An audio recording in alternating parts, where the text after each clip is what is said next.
The intermediate value theorem is a good thing to know. Here it is. If a and b are in the domain of some function f of x, and we know that f of a is bigger than 0, and alternately if f of a is less than 0, and f of b is less than 0, basically the signs are flipped. Basically one is on top of the x-axis and one is on the bottom of it, or beneath the x-axis.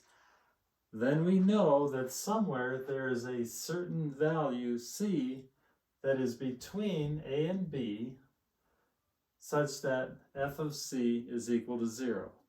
Pictorially, it looks just like this. Here's a, here's b. Somewhere up here is f of a. Somewhere down here is f of b. These points, and of course if you're doing this in calculus, you get a little more strenuous, and you make sure that people understand that f is a continuous function and all that.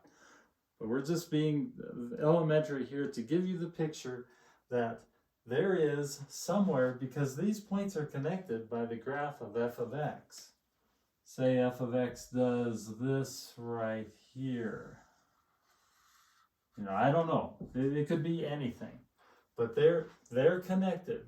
Then there's some point c right here where f of c is equal to 0.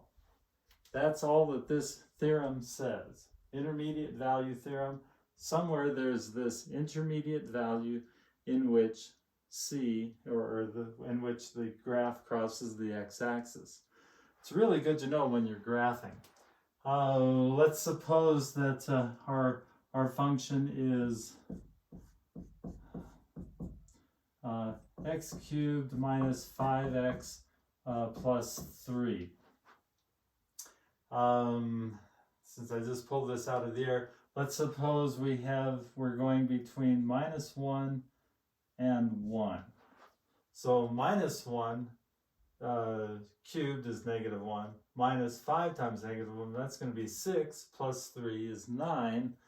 That's a positive number. Whereas if I put 1 in here, I get 1 minus 5 is negative 4, plus 3 is negative. So f of minus 1 is a positive number. F of 1 is a negative number.